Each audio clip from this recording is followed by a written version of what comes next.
Hi guys, welcome to the channel. Here I am with another exciting video. I hope you're gonna like this video. In this video, I'm gonna demonstrate a simple receptionist agent. Like this use case could be a hotel receptionist right now we are doing, and also this can be used in all other appointment booking services in the industry, like hotel booking or maybe a hospital appointment booking or a dentist appointment booking or anything like that where there is a need of appointment booking. Then this video is going to help us.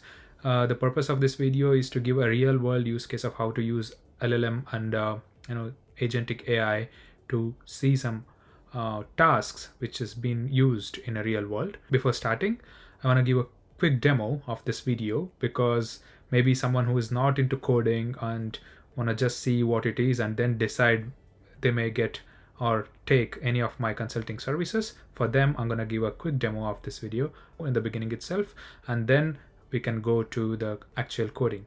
So I request you guys to subscribe to the channel, like the video if you like it, and then share it to the other people who are in need of this kind of use cases for appointment booking or any AI or bespoke web application developments.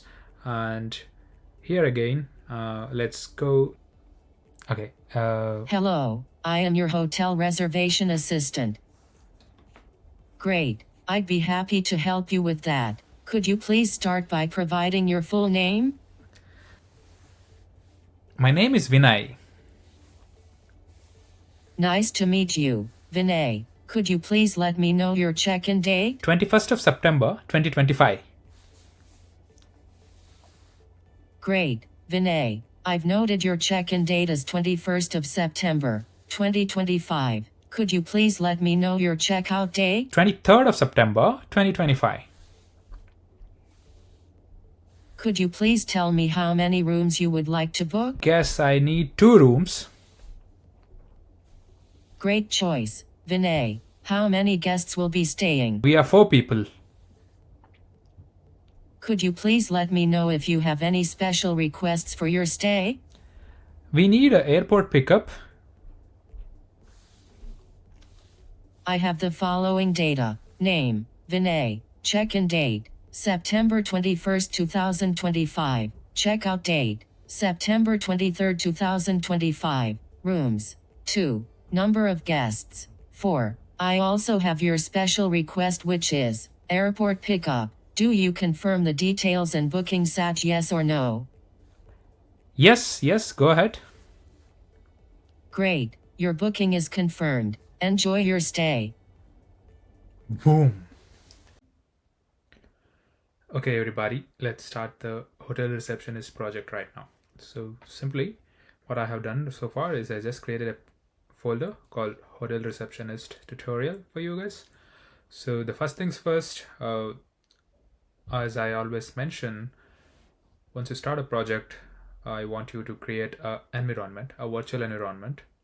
Virtual environment is like an environment for this project. Whatever dependency that you're going to install is restricted or specific to this project itself. So until and unless you use the same environment for another project, all the dependencies with respect to the hotel receptionist tutorial project will be in this environment. How do we create such environment is simple. If you have installed Python, you have to use this command, Python -m venv and venv. So here we are saying that we want to create a virtual environment, and I'm giving the same name as venv here. So Python module venv and venv. So what it does is it's going to create a virtual environment named venv in this folder. So once I enter, you can see over here, if you do ls, you can see that venv is already created for you. So once you have created that, you have to activate that virtual environment for you. It has so many folders in it. Don't worry about that as of now. Okay. And yeah,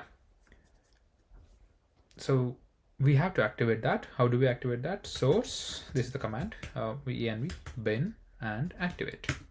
So now if you can see, we are inside the venv here. So that means that whatever installations we do, whatever the dependency installations we do, will be within the venv environment, and that is kind of specific to this hotel receptionist tutorial. So now that we are inside the venv, what we have to, the next step for us to do is we have to create a file called requirements.txt, which is like a dependency file for Python projects. I'm gonna create that file for you guys. It's not a Python file, it's a text file. So re yeah, so requirements.txt.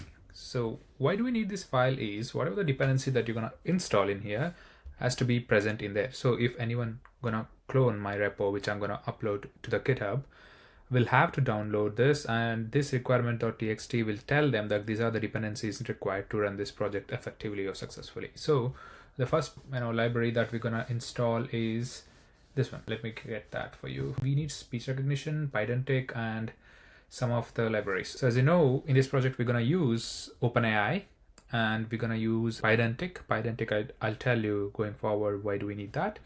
And also we're gonna install speech recognition. Speech recognition is whenever I'm talking through this mic, the computer or the system gonna recognize that and take that speech into an input. And also the other library that we're gonna use is PyTTXX, but that is Python text to speech. Whenever the system wants to give the output, it will use that library to convert the text into a human voice. So there's no rocket science using those libraries, but developing such library really a big deal. So we have ready to use library, but genius who has developed them, you have to give the credits to them. Yeah, let's not talk too much. Let's install one by one. The straightforward way is pip install and speech recognition.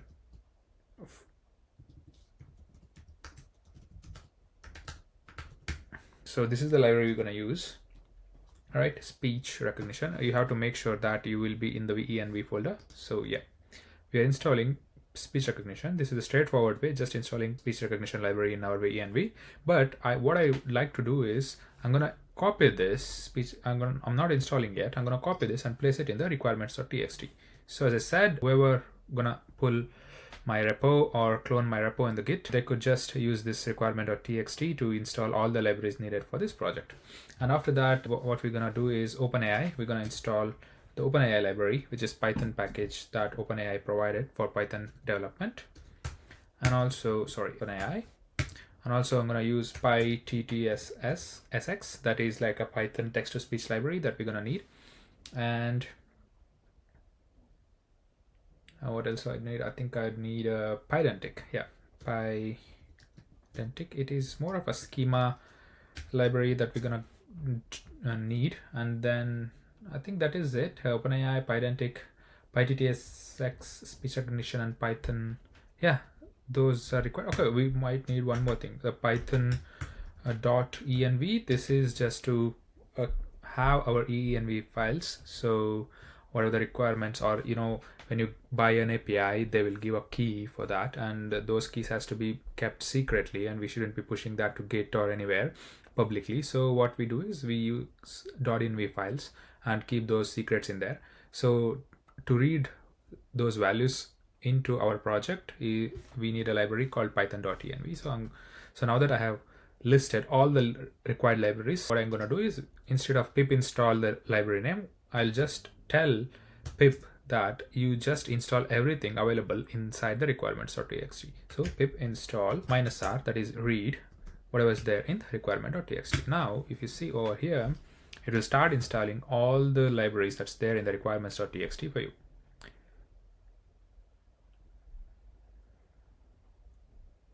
Yep, it has installed almost all the libraries. I think if you see PyTTSX, OpenAI, Pydantic code, those are the dependency for that Pydantic, and also all dependencies needed for our libraries that we have just added in the requirements.txt. Okay, that's the first step completed. We have created VENV, we have created requirements.txt, and we have installed them as well. So let's close the requirements.txt for now. So what I'm going to do right now is I'm going to create another file called .env and another file called .env example. This basically example is for someone gonna clone my Git repo for one of their project. There's a typo in here. Yeah, my project, or look into the code. I'll not be pushing .env to the Git. So I'll only be pushing .env example. So whatever the keys or libraries or API keys they have, they can just copy .env. They can create a .env file in their system and then place them in their code or in their .env file. So that way they can keep all their secrets, secrets. They won't be displaying, it to the public. So the first key which I'm going to place it is OpenAI API key. So this is how I'm going to place my OpenAI or ChatGPT API key that I'm going to use going forward. So this is the example file for you guys. If you clone my repo or fork my repo, we're going to look into this and then create the same value in .env file like this. So once I have the API key, I'm going to place it in here. Since it's a secret, I'll not show it in the YouTube video. Okay, that's it I need for now. I don't have anything special for this particular project. So let's close. You're gonna place your OpenAI API key in here in your .env file. Okay, that's it. Let's close this. Okay, usually how do we work is, okay, let's start with the code and then we'll, I'll explain everything going forward. Let's start with the code. Okay, first thing first, I'll just create a main.py file, which is where everything happens. I don't want to make it too complicated, showing you all the structure that the industries maintain in terms of developing a project similar to this when they are developing it for the real world use case. My focus is here to show you how you can build an AI agent which does a task, a humanly task, with simple Python code. So that's the ultimate aim of this project. Okay. So it is saying requirement.txt is there, but it's not installed because we have to give interpreter for PyCharm. So what I'm gonna do is I'll just go here and then I'll have to go to settings. I think it should be, yeah, here. And once I'm here, I'll select the interpreter for my project. So Python interpreter, or maybe I'll just search interpreter. Yeah, so I have selected and see if it is referring to Python 313 hotel receptionist and project hotel receptionist. Let me see. What I'll do is add interpreter and then add local interpreter. Here I'm gonna say I'm using an existing environment. So this is the path. You have to give the path of the Python file that you're gonna use. Okay, it is looking into my another project, which is dentist receptionist, which is not the environment we are working on right now. So we're gonna go to, okay, where my project is. It's a hotel receptionist. It's in here, venv bin, and then yeah, you have to select the Python file in here, and once you select that, the PyCharm will understand that, okay, I should be referring to this particular environment where everything is installed. See, now this environment has everything that we have installed. If you see, Pydantic is in here, and what else we have installed? OpenAI is in here, pip is in here, everything that we need. ITTSX is also here. Everything, it already has the dependencies that we have just installed. So once you click apply and okay, this particular thing has to be gone, and it's gone as well. So now that PyCharm understood where we running the project, let's go and start with the coding. Okay, main.py. What I'll do is just right click and create a file called Python file called chatbot.py. So this is going to be my file in here, chatbot.py. So what I'm doing right now is I'm not keeping a structured way of developing a project where I follow when I'm developing a project for a client. This is just a tutorial purpose. How do we simply leverage OpenAI LLM calls to build something similar to this in your use cases, or if you want any need of building such industry ready or a live application, you can always reach me for my consulting services. Okay, coming to chatbot.py. So first thing first, let's import everything that we need.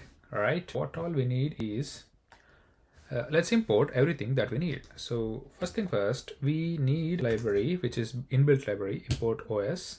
I'll show you why do we need that. It's basically used to read the env file, env API keys that is already present in the .env file. And then we're gonna need JSON, which is basically to help us reading the JSON files and parse the value into a JSON files. And also we're gonna need a pyttx that we have installed. Import pyttsx, right? Ttsx. Yeah, so that's there. And also import speech recognition that we have installed. Yeah, speech recognition. It's too much of a word or a big word to type every time, so I'm gonna give an alias for this. I'll just call it as SR. Okay, and then after this, what else? I'm gonna need one more thing from datetime. Datetime is a Python library. You install date. So why do we need, I'll explain why do we need all these imports right now. Just stay with me.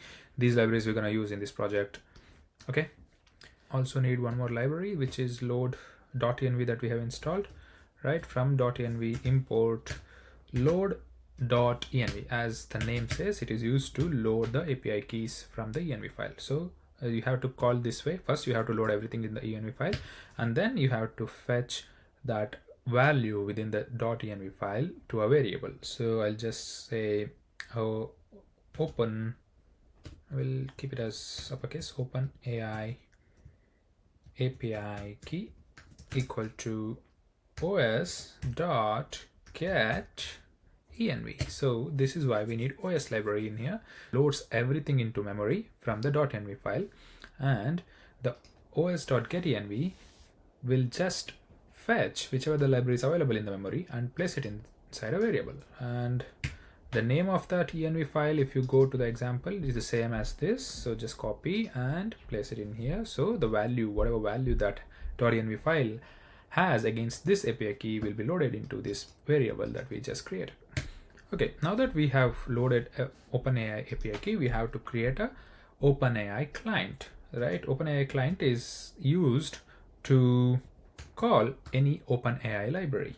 So OpenAI client, I'll call this as OpenAI client equal. So now we have to import OpenAI library here as well. That is from OpenAI import OpenAI. So now that we are creating an OpenAI client to call any of the libraries that the OpenAI provides, we have to call it like this, OpenAI, and then you have to specify API key, which is this, which we bought from the OpenAI, and I'm going to place it in here, OpenAI client. Now what else we need? We need a library that is text to speech. Whatever the text that comes in through the microphone will be converted to speech, and whatever the speech that comes from the system will be converted to text, or vice versa. So we're going to use text to speech. Which library that we are using for that is pyttsx. So I'm gonna say text to speech engine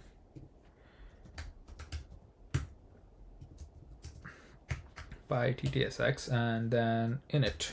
So it basically initializes it, and then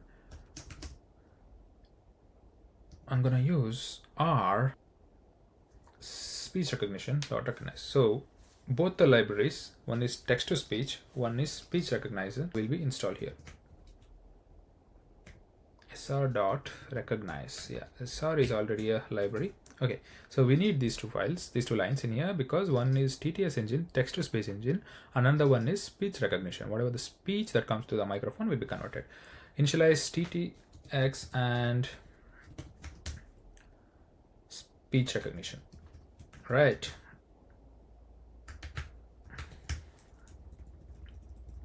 So now the input will be speech that I'm going to give to my project, and then output will be also an audio or speech from the system. So to handle that, we need this TTS and then speech recognition files.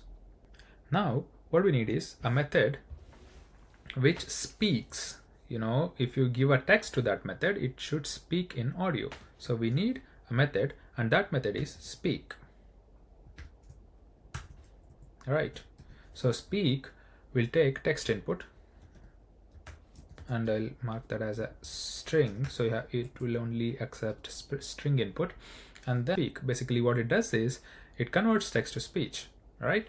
So the code for that is, you already have TTS engine, So TTS engine dot say, I think say is the method.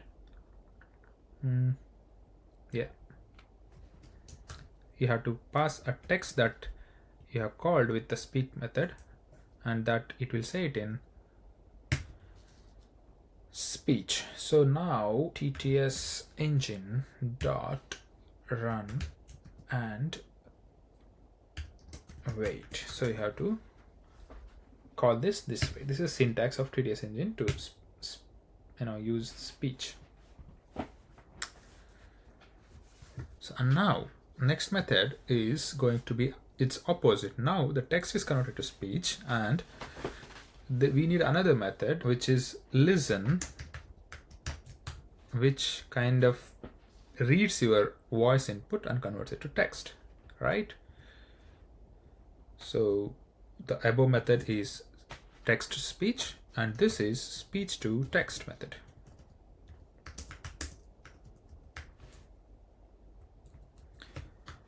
So I'm adding this comment just for understanding purpose. It is not really needed. Most of the method names are like self-explanatory, but it's maybe a good practice to give a simple comment. So now with SR is our speech recognition library that we have imported. That is in here, if you see, yeah. SR dot what it is listening to, it is listening to the microphone, right? And with microphone as, I'll say mic, so that is easy, or you could just use it as a source or something. With SR dot microphone as mic.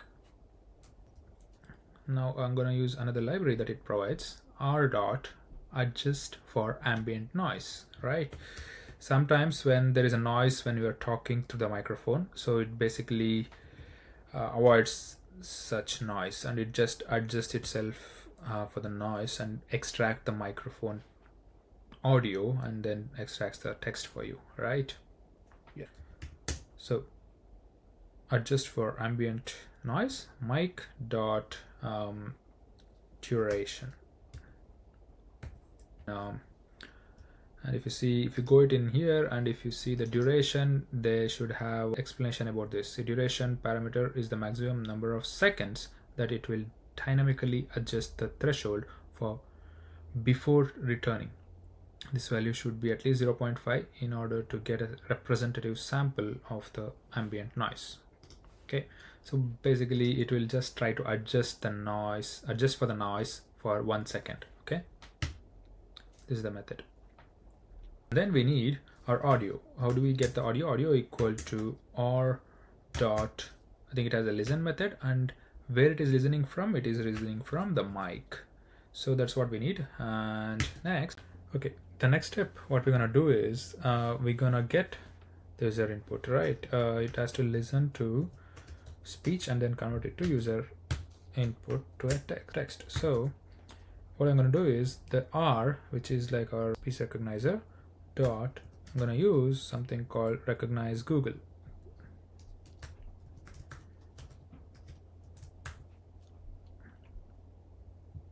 Right, and then to that I'm gonna pass audio. So recognize Google is like a library that speech recognizer provides. It basically listens to the microphone and converts it to text. Okay, let us say, let's print what it does. Okay, user, and then I'm gonna print what it has extracted from the speech that user has provided through the mic, right? And yeah, that is it. And then it should just return the user input as a text, and that's it. Exception can some common error is unknown value error, where it fails to identify whatever the user has talked, or if you are just playing some music, it could not identify any input in there. So in that case, it throws an error called unknown value error. So I'll just ignore this for now. I'll just call peak library, which is like just passing the text so that it will say it loud, saying that like I couldn't understand that, right? I couldn't understand your input. here. Couldn't understand that. Let's say I couldn't understand that. Okay, and then maybe the another type of library is sr.recognize. Yeah, if there is anything. So not se, it's sr dot. The another error is sr dot request error. If there is any kind of error in terms of request to the Google speech recognize or recognize Google, it will again just say could not request the result. Could not request the result. Right. Okay, here let's not pass the user, otherwise it will say okay, it is fine, this is a user, it's just a print, and here I'm calling it as I couldn't understand that when there is an unknown value error, and I'm just saying could not recognize the result when there's a request value error. And these are like pretty common errors, you know, in using these libraries, so I'm just using those. If you find anything else, you can use another block to handle that exception. And yeah, that is it about the listen. The two methods that we created is speak and the another one is listen, right? Okay, now that we have created listen and speak method, I'm going to introduce something called Pydantic. I'm going to create a Python file, just call it as schemas,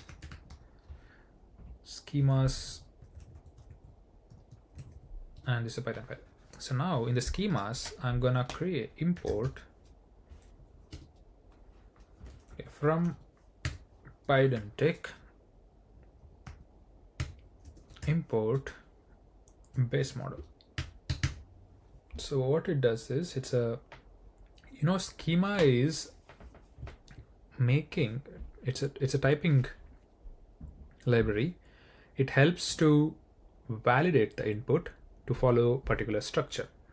So when we are working on a hotel receptionist tutorial, right? Hotel receptionist is basically it takes the user input and keep on asking how many rooms needed, how many guests will be there in the room, for what date it will be there. So those are some of the mandatories that we're gonna need.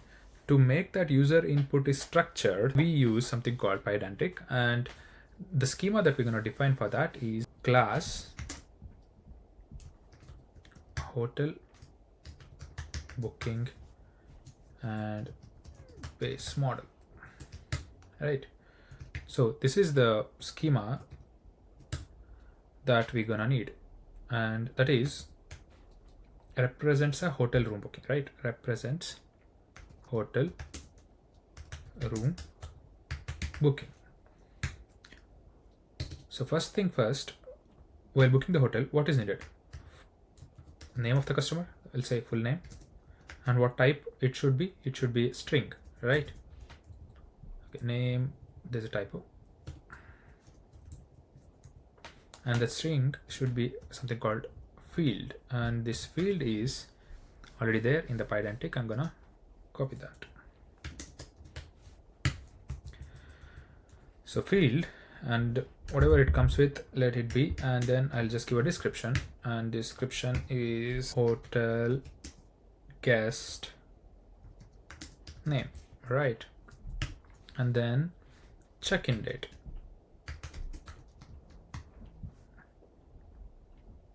and it could be of type date. Yeah, so let's import the date, where the date could be imported from the inbuilt library, from datetime import date.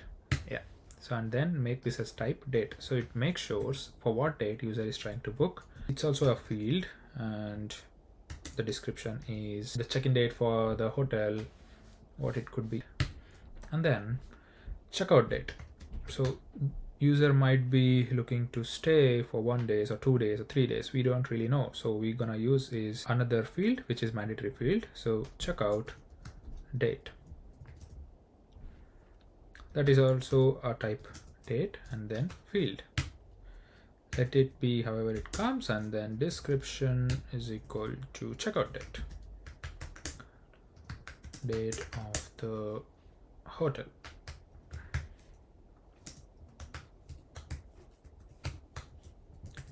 And then number of rooms, might be user looking at 2 rooms or 3 rooms, however, right? we cannot decide on behalf of the user. So our system, our receptionist virtual assistant, should ask the user how many rooms that you're gonna need. The next thing we need is number of rooms, right? Number of rooms, a little side, number of rooms required for the stay.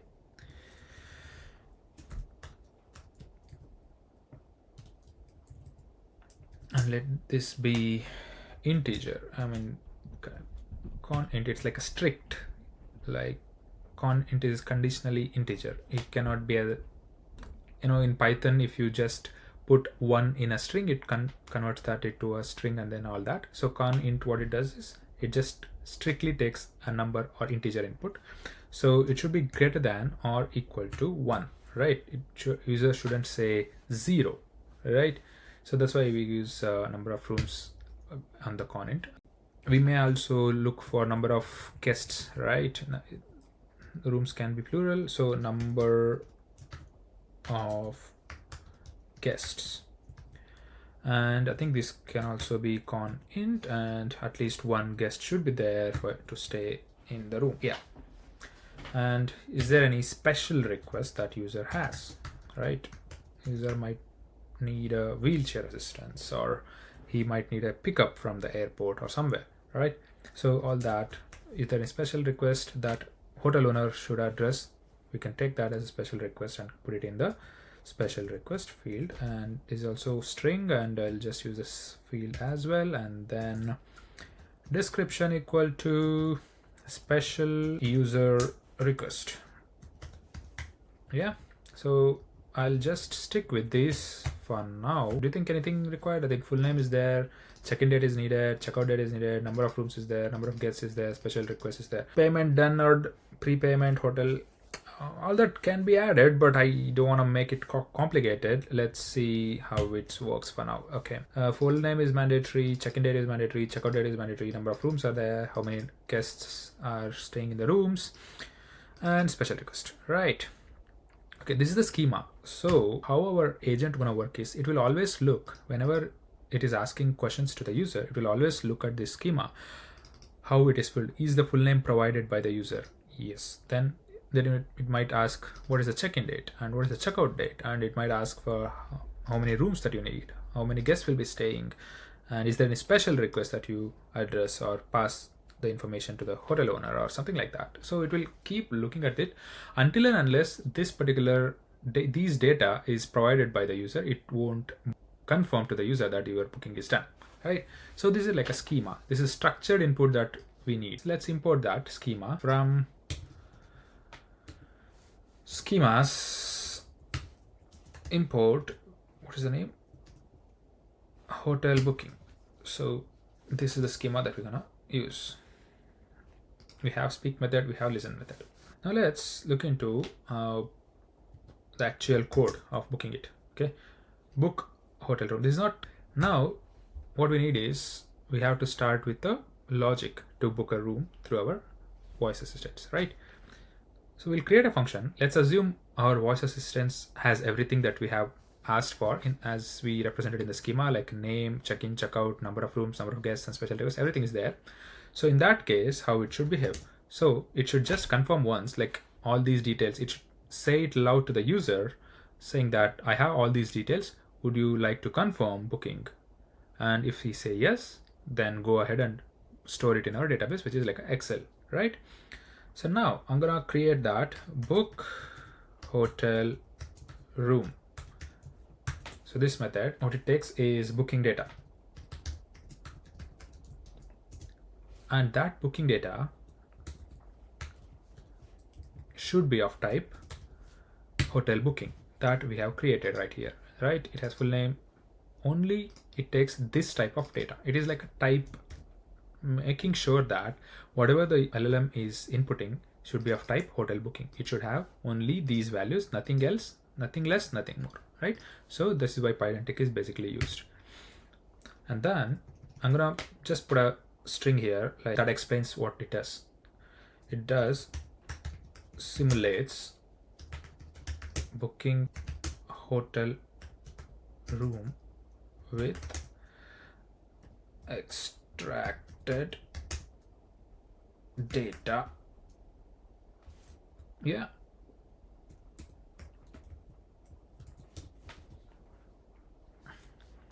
That's the purpose of this particular method that we're building. So first, as we are assuming that all the data is there, what it is doing, we are telling speak this one.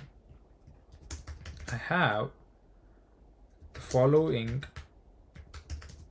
data, right? Then speak. I'll just use f-string name, which is, we'll get that name from booking data because we are assuming booking data has all the details that we have asked for. Full name. And then I'm gonna speak one more.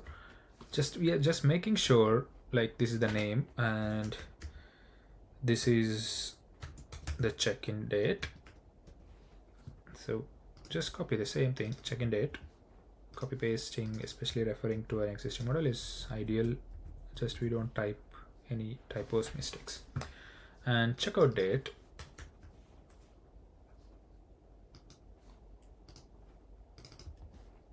use this. And then check-in date, name, checkout date. What else we have? Okay, we have to confirm number of rooms. I'll say, just say rooms. And that is also there in booking data. How do we use number of rooms? And then guests. I'll say number of guests. Rooms are okay, but number of guests.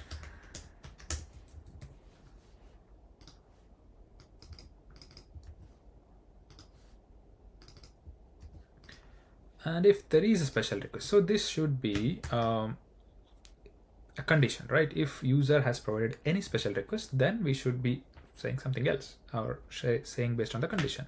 If booking data dot special request exists, then speak f-string.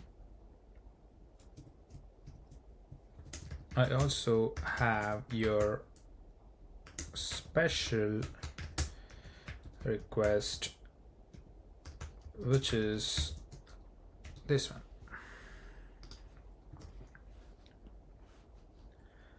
Booking dot special request. Okay, this might throw error because it is better to use this way. So it's basically if else condition. If this key is there in the booking data, fetch that, otherwise just return none. So if it is none, it won't speak this. Okay.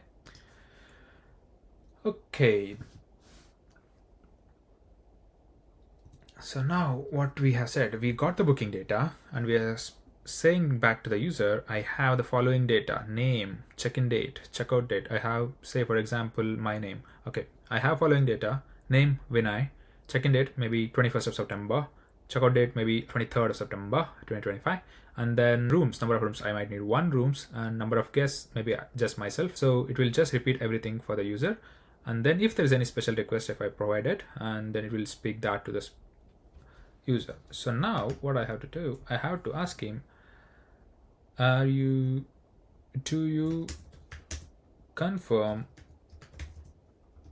the details and booking? So what I'm saying is, I'm asking user, is he confirming all these details? So we can definitely use LLM call here. What I'm gonna do is I'll just expect yes or no from the user, just to make sure user will only say yes or no, right? I'll say confirmation is equal to listen. I'll just listen to the user's input now, and that should give a text back, right? So I'll just, if yes in confirmation. If there is something called yes in the confirmation, I'll say speak. Great. Your booking is confirmed.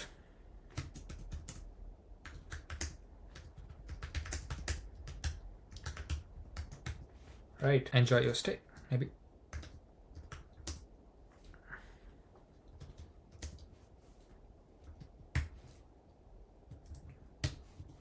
Else speak.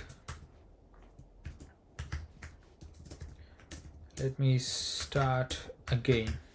So it's basically if the user said anything else apart from yes. For now it is a bit strict. We can definitely use LLM call whether he's saying yes or no and all that. I'm just making it a bit strict, specifically expecting user to say yes in his statement, right? And then I'll say return false, right? So here on success we'll just return true. So this method, there's nothing of LLM or AI happening here. It just confirms what all the booking data user has provided and says it out loud to the user. Is he confirming the booking? If he say yes, it will just book and then return false. So it's a simple method. There is no AI or LLM call happening in here. Okay, let's go to the next method. This next method that we're going to write is where actual LLM or AI will come into picture. That is get booking details. First, no LLM, just for that tutorial purpose, just speak hello. Welcome to our hotel booking service. What's your name? Is it straightforward or something? Oh, hello. Okay.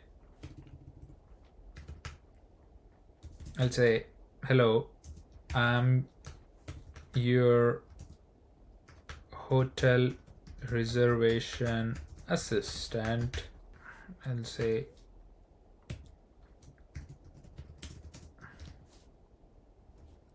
what's your name?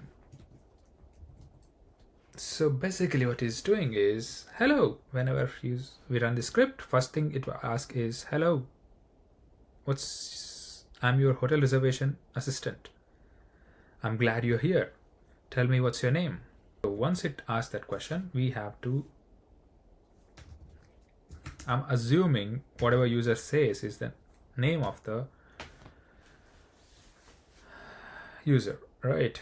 So tell me what's your name. How do you answer that? My name is that. So at this time, I'm making it strict, just expecting username, right? So just simple logic. If there is no username provided by the user, just say return none.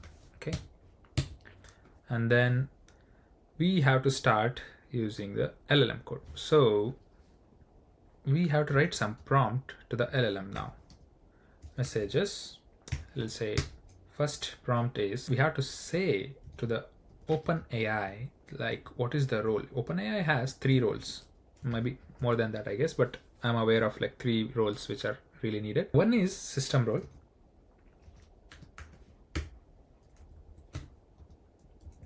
What it does is you are telling OpenAI or LLM like this method is for you. It is not a user input, right? This is for you to understand how you have to behave. So, and then we have to pass content. This is like a structure for OpenAI input, right? If you say role is system, so OpenAI will understand I think I should behave in such and such manner. So for that we use role is equal to role as a system. This is very important. And then how we have to instruct OpenAI like, okay, you are reservation assistant, right? So we are saying OpenAI, you are a hotel reservation assistant. Now we have to provide the content. So we have to kind of instruct OpenAI how it should behave, right? So now role is system and the content we are the prompt we are providing, or the instruction that we are saying to OpenAI, is you are a hotel reservation assistant.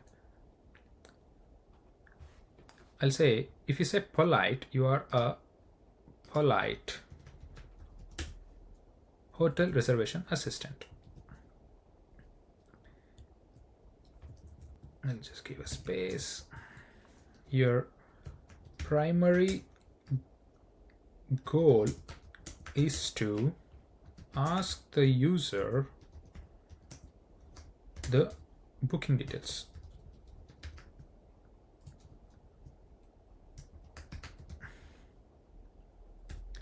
And then I'm prompting this way, like booking details. I'll just say your primary goal is to ask the user the hotel room booking details. Your primary goal is to ask the user the hotel room booking details, and you will collect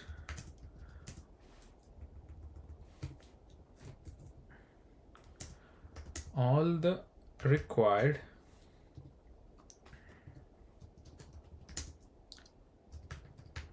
booking details.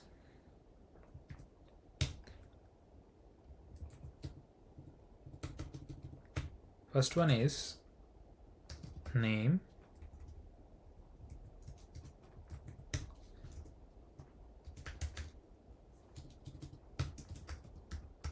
check-in date. Check-in is one word, I guess. Yeah, check-in date, checkout date,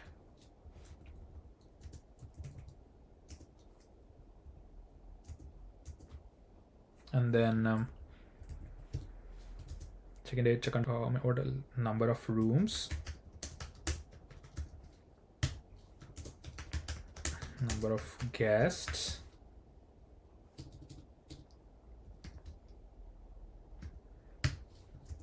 and special request.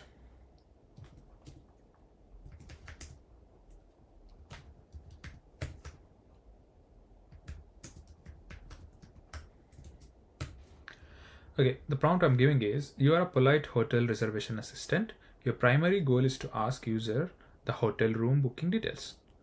Ask the user hotel room booking details, or yeah, hotel room booking details in a conversational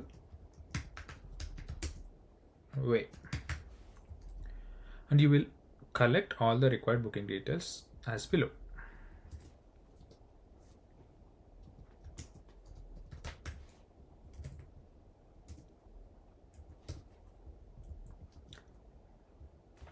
So basically, this prompt is not something that user is saying, right? What it does is, it is like an instruction to OpenAI that you are not behaving as you're not listening to user yet, but before listening or after listening, you have to follow these particular rules. We are saying it. This is the prompt engineering we call, right? Role is a system, and content is, you are a polite hotel reservation assistant. Your primary goal is to ask user the hotel room booking details in a conversational way, and you will collect all required booking details as below: name, check-in date, checkout date, number of rooms, number of guests, and any special request. Right? So this is the system prompt. And actually, after this, we also have to give the user what user is asking for. Right?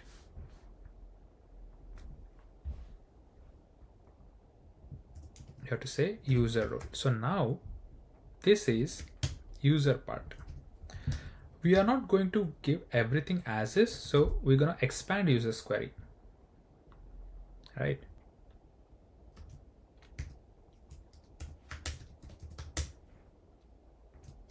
My name is, see, that's why I have used username. Where is the username? Here is the username. So we are saying already that username is provided. So say my name is, instead of username, I'll just say the input, user input is, you have to assume that user is asking this: I want to book a room in your hotel. So user, this is the user input that we are saying.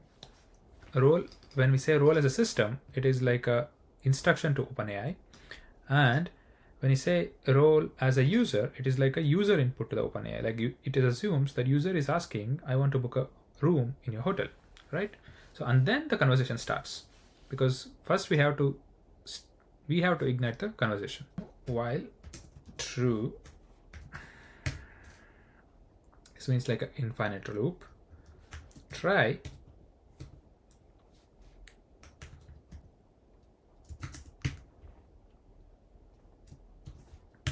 we're writing the tools here.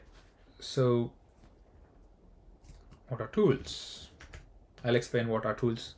Okay, let me try the code. Okay, function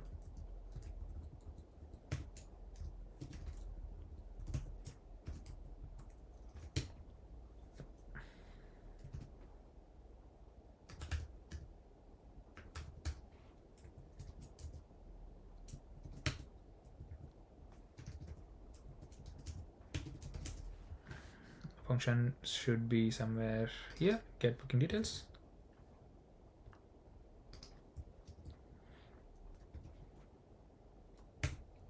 The description.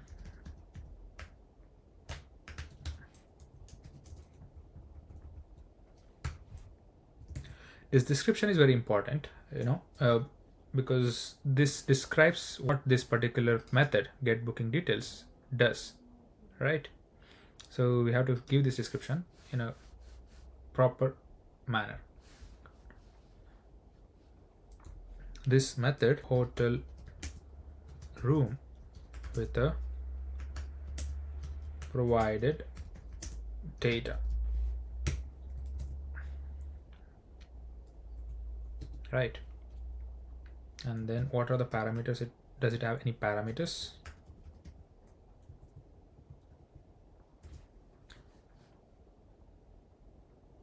Our parameters should be hotel booking dot model dump model JSON schema.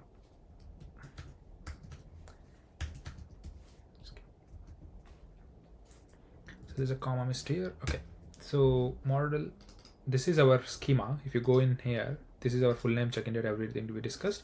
So it converts that to JSON and give it as a parameters. So before going there, let me explain what our tools are.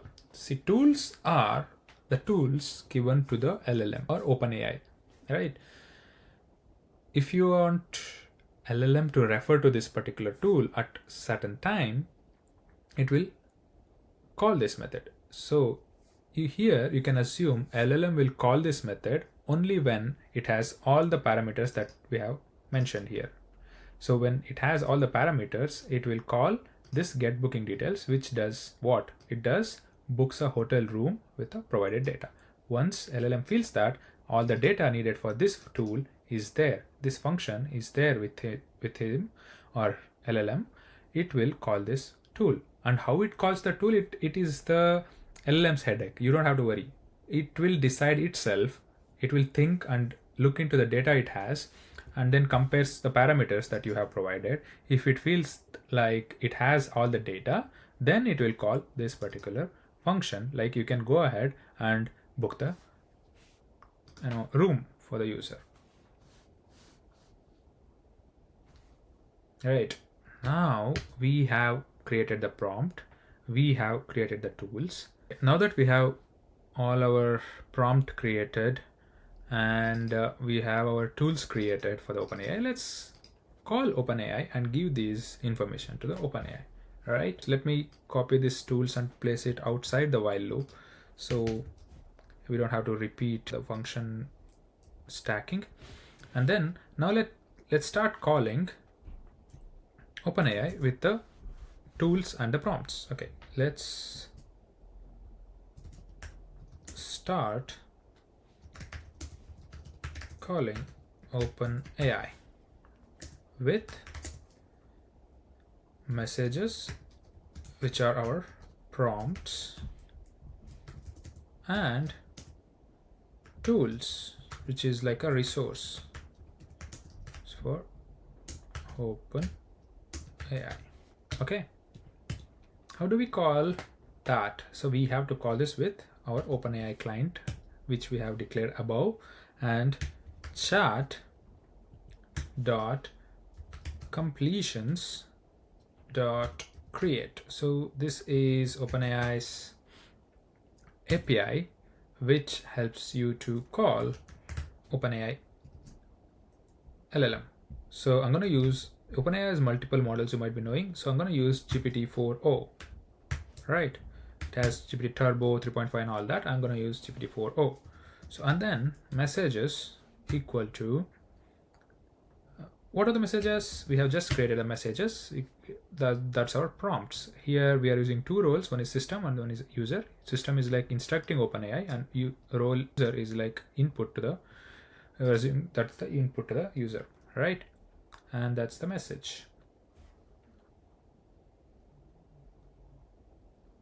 So we have to give another resource, which is tools. Tools equal to, we have to give the tools in list.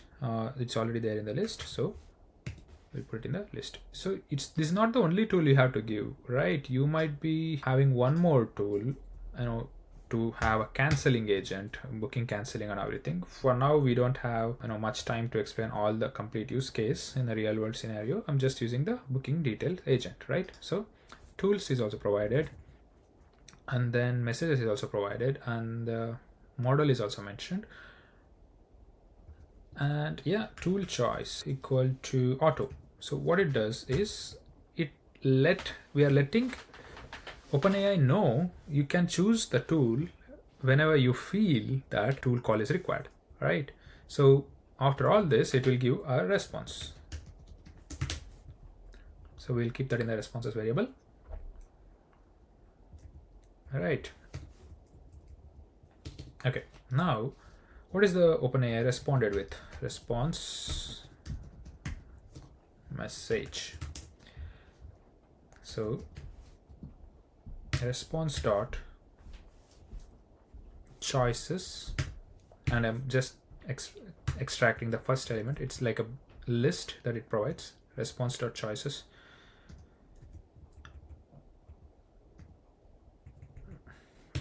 Yeah, and 0 dot then message. So it provides a message, and we have to make sure which tool calls it does, right? Tool calls equal to response message dot tool calls. So it tells us whether it had called, which tool it has called, right? Yeah. And now if tool calls, because we have to make sure this tool has been called and then exit, right? So if tool call is there, for tool call in tool calls, I'm just looping because tool calls is a list, so I'm addressing which tool it is called, right? If tool call, so which function it is called. It's basically we have one single function at this time, but we might be having multiple functions, right? Tool call dot function dot name. So once we think that OpenAI has called this tool, called this tool, and we are getting that function name, and we are making sure this particular tool is called. If function name, the tool called, is our tool name, because this is the tool that we have to make sure this has been called, right? Because in the conversation, it asks the users particular questions in conversation, and only at the end, when the LLM feels like this has all the details to call a particular tool, then only it calls the tool. Until and unless, it has to keep on looping, right? That's why we are making sure we're gonna exit only after that this method is called, right? Yeah, let's go ahead. Then I'll get function arguments.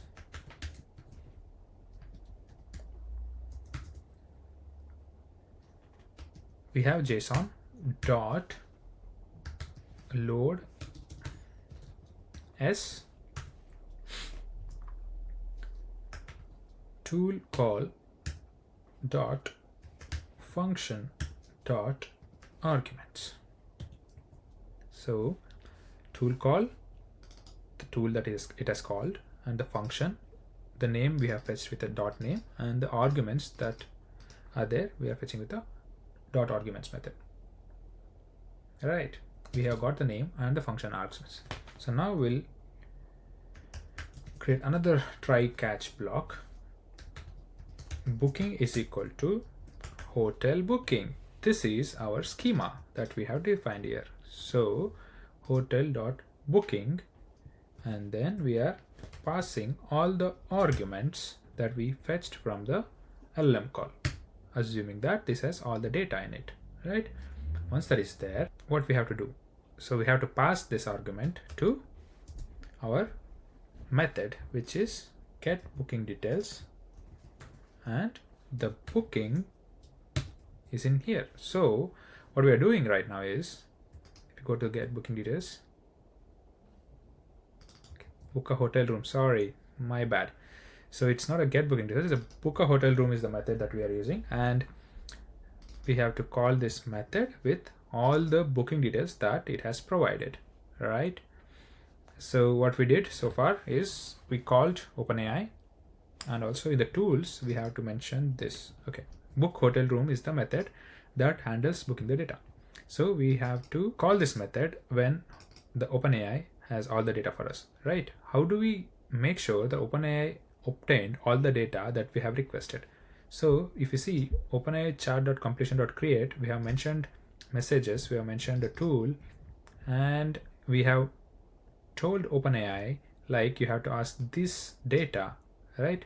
So in conversation, it keep on asking name, date, check-in date, checkout date, rooms, guests, and all that. So now our code is, we are trying to make sure we are calling a booking method only when the function name or tool call happened. How do we get to know how the tool call happened? Here, response.message.toolCalls. If tool calls, for tool call in tool calls, that from the response of the OpenAI, if there's a tool call already made, then only we're gonna go. Otherwise, we'll continue. I'll come to that code part later. So now that we're assuming the tool call has happened, and the first tool that we are going through all the tools that it has called, and then function name, the tool, which function it has called as a tool, and if the tool name is book hotel room, then we are going in there and fetching all the arguments that the function or the OpenAI has for us, and those arguments are converted to function arguments, and those arguments will be converted into our schema, which has all this. So those arguments are full name, check-in date, checkout date, name, rooms, guests, etc. So we have that booking details in here. I'll just mention it as booking details.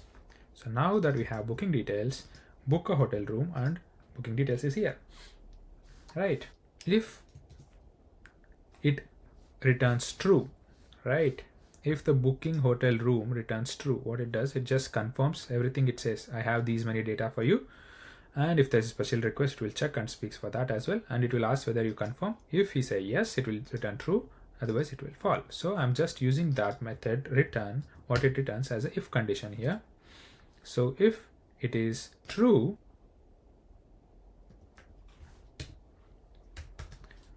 booking. So it just return booking. Else,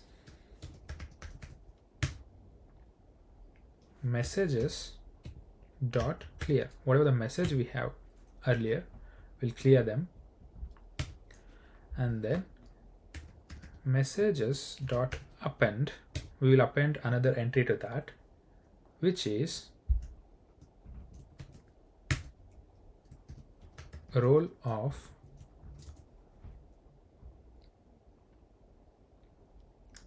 system. And if you remember by this time, we should also provide content, and content is, I'm just restarting the conversation without this entry, right? So what I'll do is I'll just copy this content and place it in here for retrying again, right? Because there might be some missing data that user is trying to think like this is not right. He might say no, if user rejects the booking,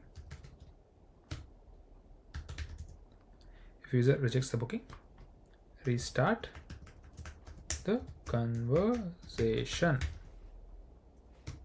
right? We are restarting the conversation. We'll just say let's start over,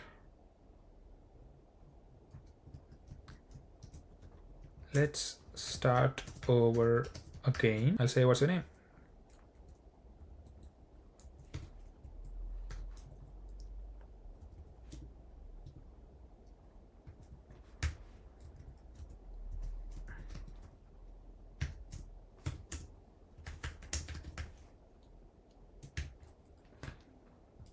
and same logic here. I mean, we can extract this particular thing to a method and call that method instead, but it's okay for this demonstration, right? Username equal to listen and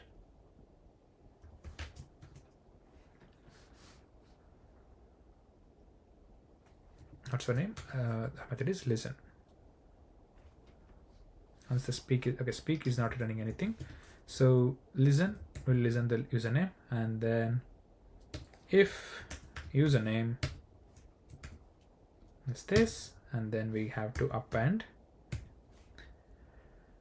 messages dot append role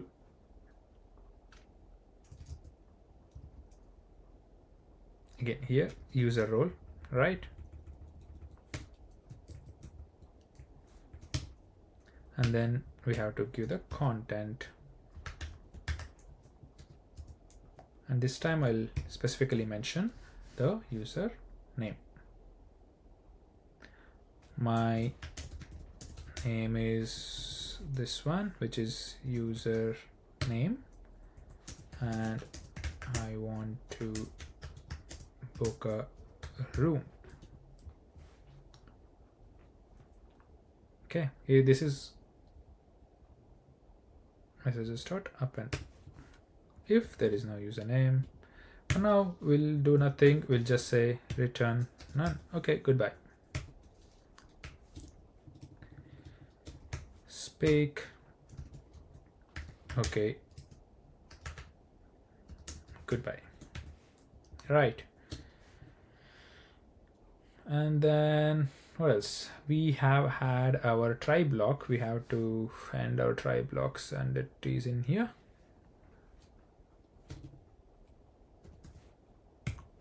Except if there is any exception, I'll just take as a root exception. Nothing worry about particular exception in here. So speak, if there's any exception in the conversation, maybe API is, I don't know, gone, it is not renewed or something like that,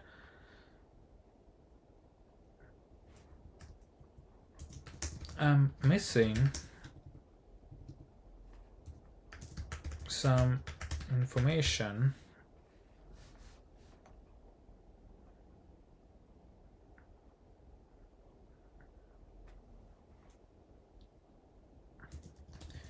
Can you provide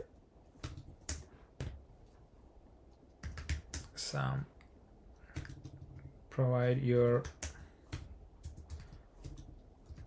name,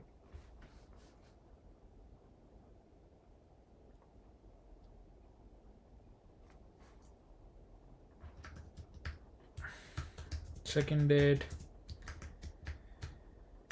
checkout date, number of rooms,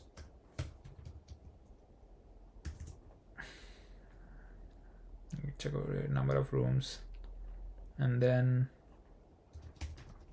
number of guests, and then any special request.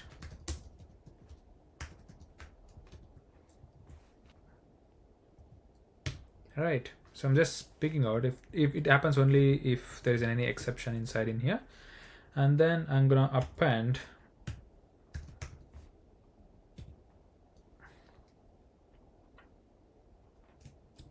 another entry, which is role of assistant, and then content,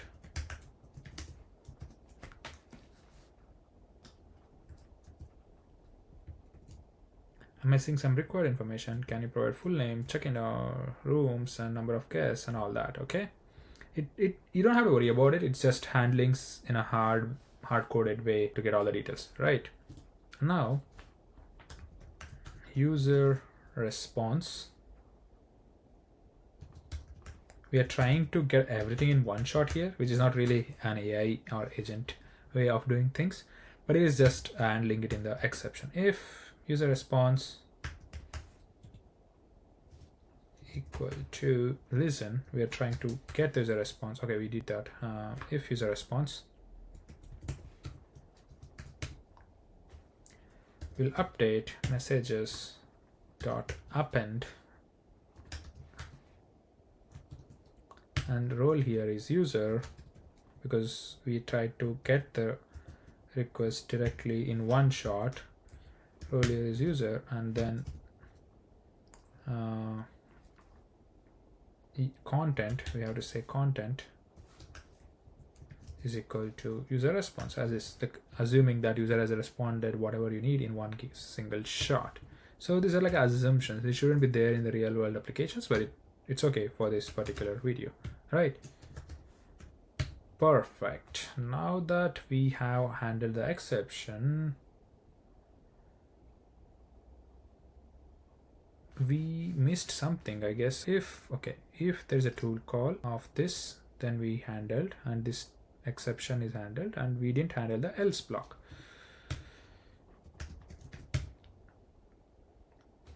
So I'm gonna copy paste for this block. It is simple.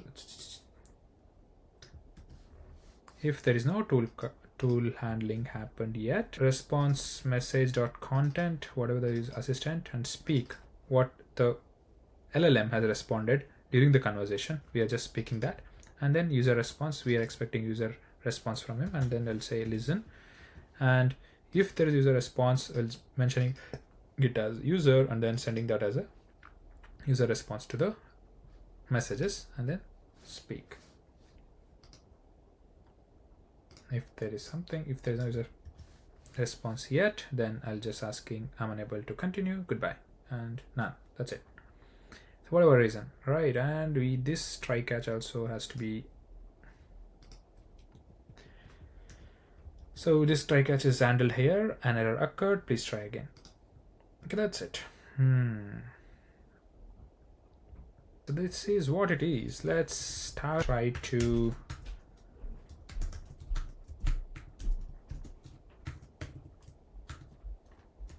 execute this by calling the method get booking details.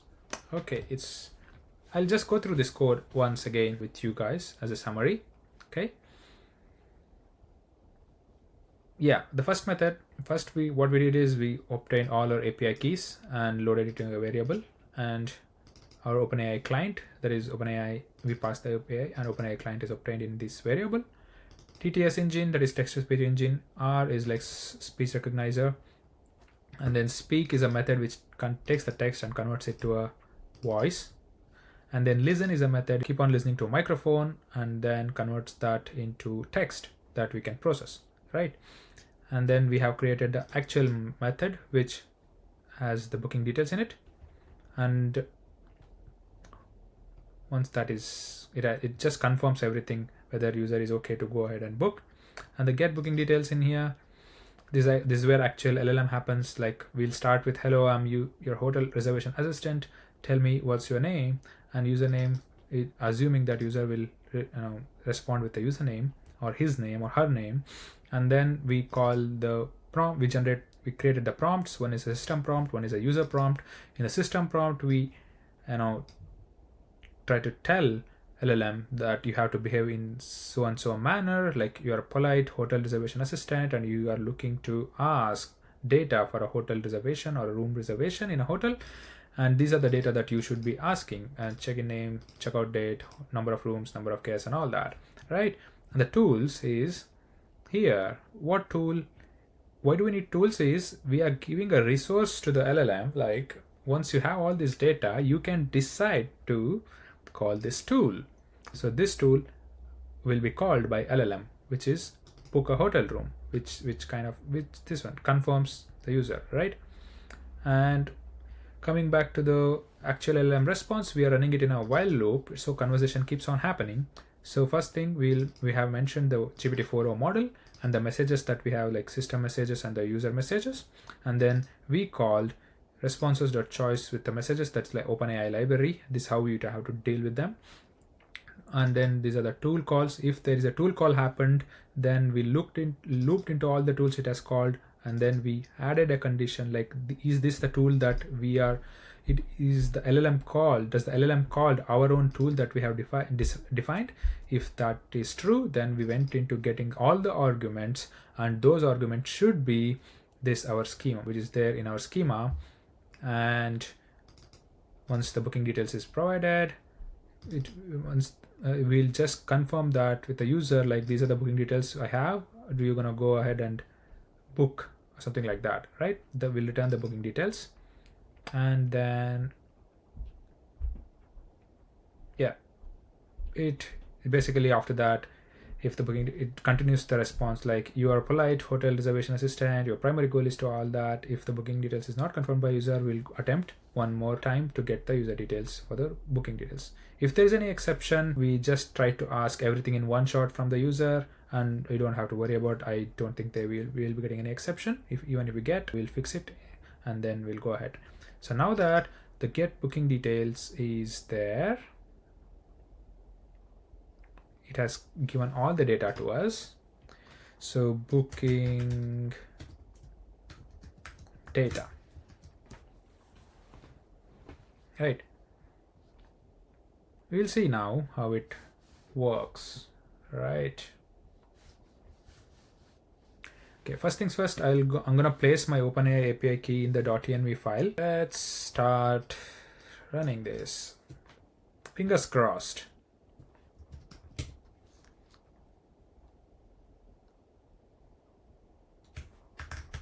I'll place my face at the side so it would be easier to you guys to see what's happening here. Python chatbot.py. Let's see. Boom, there is already a issue, which is like engine. Did I no module named engine? Okay, after a bit of a Google and GPT inquiry, it said you have to use PyTTSX3 instead of PyTTSX. Okay, let me install that instead of PyTTSX3.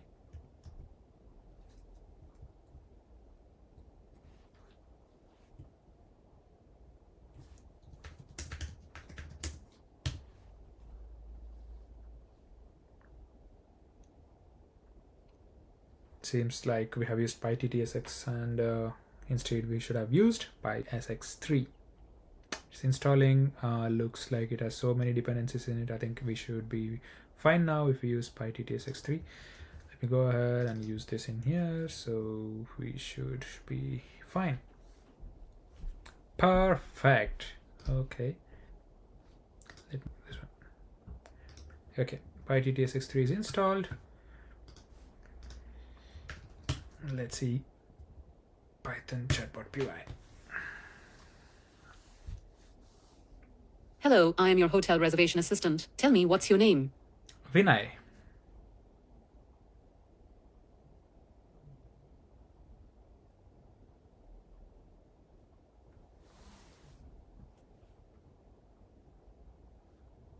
Okay, there's a typo.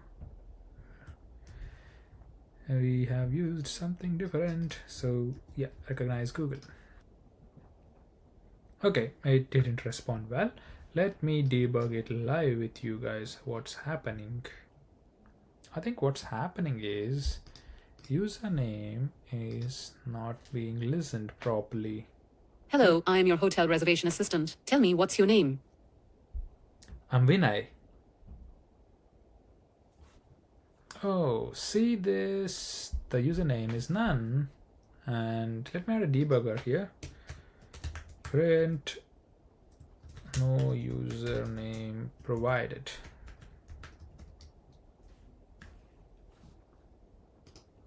Alright, so this way we'll get to know what's happening.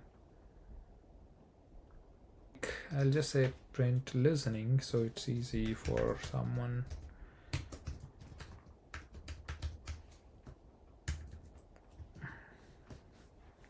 to respond back. Adjust for ambient noise, we did that. Listen to mic, yes. And then user input, recognize Google, we obtained the user input and then printed that and then returned the user input. Unknown error. Did we handle this if else block? That's the reason. I think we handled the inner if loop rather than outer if loop. If block, we'll see now. Yeah, it is for, it's not the one, and this is the one. Yeah. So what I did is we added an else block for the inner if block, but we had to do that for the outer else block. So that was the reason. I think what happened was the response was presented by the LLM, but it was not spoken, so it went on while loop. So let's stop this. It is just going in an infinite loop. Let's try it now. Hello, I am your hotel reservation assistant. Assistant message. Let's print assistant message so I will get to know what's happening.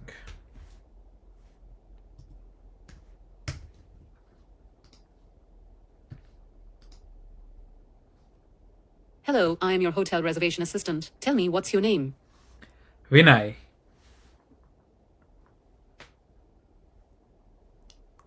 Vinay. The speak method is not properly working, I would say. Okay, what's happening here is in the speak method, if you go in here, we have initialized it at the top. So it is getting confused after the initialization. So let me initialize whenever the speak method is called. Okay, so that way it could keep on speaking. Hello, I am your hotel reservation assistant. Tell me what's your name. Vinay. I'd be delighted to assist you in booking a room. May I have your full name first, please? Vinay. Thank you, Vinay. Could you please let me know your check-in and check-out dates? Let's make it more robust now. So one thing I identified in the debugging is it was talking too fast. So how we can reduce is we can reduce that with TTS engine, set property and set rate of 150. So it speaks in that rate. Okay. And voice, in a particular voice, it also provides something called set voice, TTS engine dot set voice, I guess, a set property and voice with this has a nice voice. So let me do that, and I think I'm gonna reinitialize the speech recognizer as well in there so it is easy for everyone and not keep on listening to the same one. Let's start again.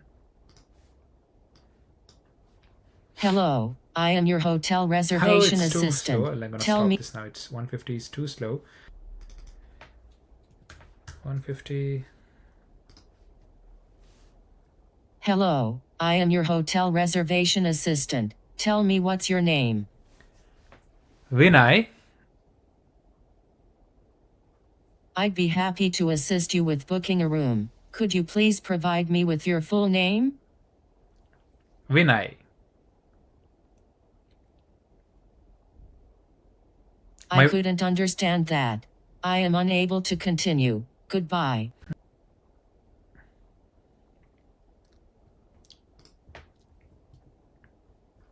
So we don't really need this if block. Okay. And maybe we can use it in here. Let's run this. Hello, I am your hotel reservation assistant. That's great. I'd be happy to help you with booking a room. Could you please provide me with the following details? 1. Your full name. 2. Check-in date. 3. Checkout date. 4. Number of rooms you'd like to book. 5. Number of guests staying. 6. Any special requests or preferences you may have? Feel free to share any additional details you think might be important. Okay, what we observed is the LLM started asking all the questions in one go, right? It's too much for user to answer everything. So what we can do is we'll go back and tweak this prompt and we'll instruct the LLM that you will ask one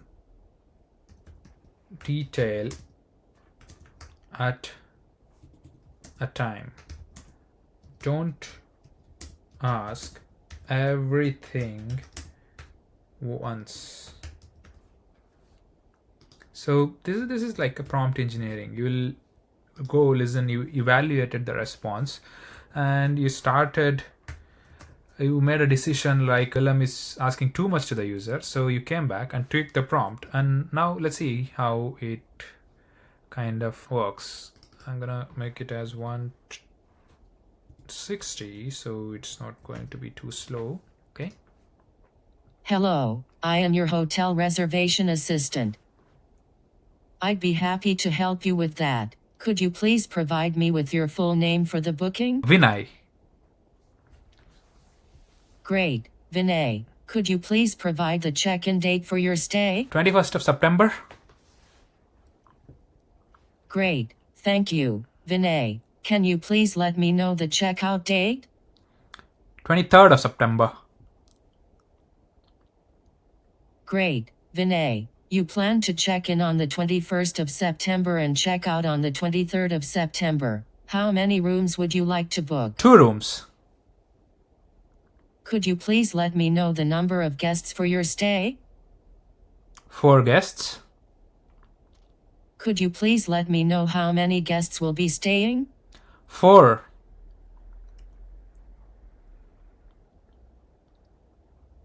4. I couldn't understand that.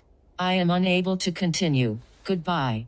Hello, I am your hotel reservation assistant. Great, I'd be happy to help you with that. Could you please start by giving me your full name? Vinay. Vinay. Thank you, Vinay. Could you please provide me with your check-in date? 21st of September. Could you please let me know your checkout date? 22nd of September. Just to clarify, are you asking for the number of seconds in the month of September, or are you looking to book a room with a specific checkout date in September? 23rd of September. Great, I have your name as Vinay, and you will be checking in on the 21st of September and checking out on the 23rd of September. How many rooms would you like to book? 2 rooms. How many guests will be staying with us? 3 guests. Are there any special requests you'd like to make for your stay? I want an airport pickup. I have the following data. I am missing some information. Can you provide your name, check-in date, checkout date, number of rooms, number of guests, any special request? Yes.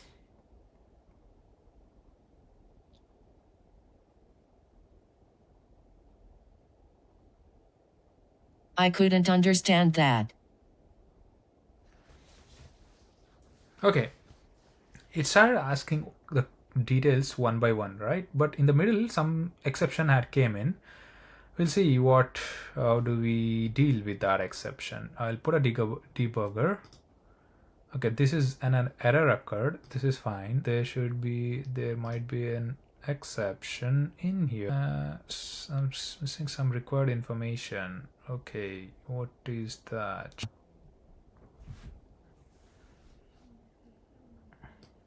Okay, the error we are seeing here is hotel object is not subscriptable. Okay, that is the error. There is what it said last was I have the following details, right? I think that is in the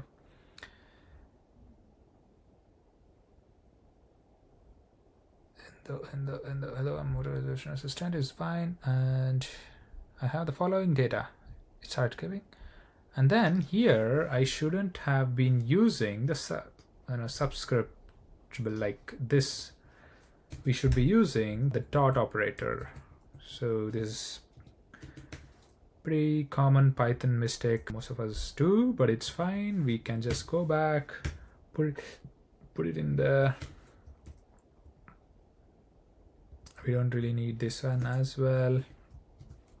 Just closing it is fine, and then this one, then closing it in here, and should be fine. Okay, now this since the pydantic objects are not subscriptable, what we are doing is we are trying to just get the data with the dot product or dot operator, which is this,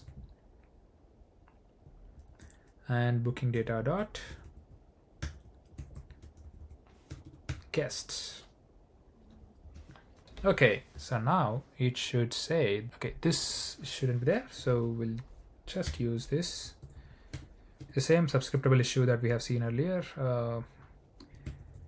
Yeah. So now that we have special request, listen, and everything. So let's do a final testing one more time.